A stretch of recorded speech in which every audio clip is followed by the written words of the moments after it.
ஓம் நமச்சிவாய. ஆன்மீக நண்பர்கள் அனைவருக்கும் வணக்கம்.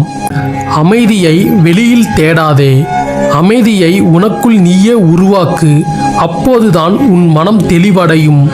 தெளிவான மனம் இருந்தால்தான் வாழ்வை வெற்றி கொள்ள முடியும். வாழ்க்கையில் ஏதாவது கற்றுக்கொள்ள வேண்டும் என்று நீங்கள் முடிவெடுத்தால் முதலில் கவலைகளை மறக்க கற்றுக்கொள்ளுங்கள். பிறகு எல்லாவற்றையும் நீங்களே தானாக பெற்றுக்கொள்வீர்கள். வார்த்தைகளில் பிழை இல்லாமல் எழுதிவிட முடியும். வாழ்க்கையில் பிழை இல்லாமல் வாழ்வதுதான் இயலாத காரியம். பிழைகள் நேர்ந்தாலும் திருத்திக் கொண்டு கடந்து செல்லுங்கள். செய்த பிழைகளுக்காக வருந்தி இருக்கும் காலத்தை வீணடித்து விடாதீர்கள்.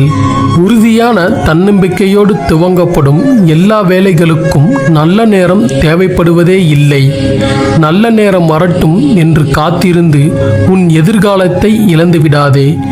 இன்றே உன் இலக்கை நோக்கி புறப்படு. நீ எங்கு சென்றாலும் உன்னை பற்றி குறை கூறவே சிலர் காத்து கொண்டு இருக்கிறார்கள். உன்னை பற்றி குறை கூற அவர்கள் ஒன்றும் உலக மகா உத்தமர்கள் இல்லை. நம்மை குறை கூறிவிட்டார்களே என்று எண்ணி கவலைப்பட நீ ஒன்று கோலையும் இல்லை. உன் வீரத்தை உன்னை குறை கூறுபவர்களிடம் காட்டாதே. அதற்கு அவர்களுக்கு எந்த தகுதியும் இல்லை. லட்சியத்தை அடைந்து வாழ்வை வெற்றி கொள்வதில் உன் வீரத்தை காட்டு. நாம் பயணித்துக் கொண்டு இருக்கும் பாதையில் 1000 நாய்கள் நம்மை பார்த்து குறைத்து கொண்டேதான் இருக்கும். ஒவ்வொன்றுக்கும் நின்று நாம் பதில் சொல்லி கொண்டு இருந்தால் நம் போக வேண்டிய பாதையை கூட மறந்தே விடுவோம். குறைப்பது நாயின் இயல்பு என்று கடந்து சென்று கொண்டே இருங்கள். அப்போதுதான் உங்கள் இலக்கை நீங்கள் விரைவாக அடைய முடியும். வாழ்க்கையில் தோல்வி மட்டுமே தொடர்ந்து வந்து கொண்டு இருக்கிறது என்றால் நீ தோற்று கொண்டே இருக்கின்றாய் என்று அர்த்தம் அல்ல. நீ தோல்விகளை தாண்டி வெற்றியை நோக்கி சென்று கொண்டு இருக்கின்றாய் என்று அர்த்தம். சின்ன சின்ன தோல்விக்கெல்லாம் துவண்டு போய் சோர்ந்து விடாதே. மிக பெரிய வெற்றி உனக்காகவே காத்திருக்கின்றது. நம்பிக்கையோடு தடைகளை எதிர்த்து போராடு.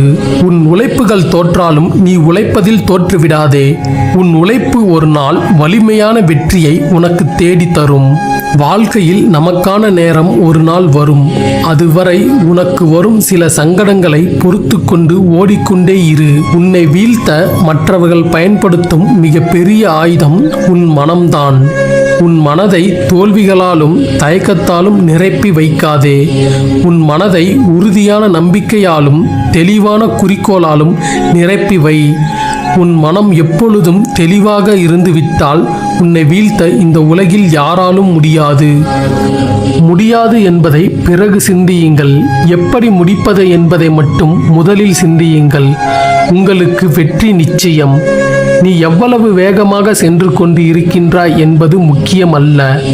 நீ எதை நோக்கி சென்று கொண்டு இருக்கின்றாய் என்பதே முக்கியம். நீ வேகமாக சென்றாலும் மெதுவாக சென்றாலும் ஒரு பிரச்சனையும் இல்லை. நீ உன் இலக்கை நோக்கிதான் சென்று கொண்டு இருக்கின்றாயா என்பதை மட்டும் கொஞ்சம் சரிபார்த்து கொள்.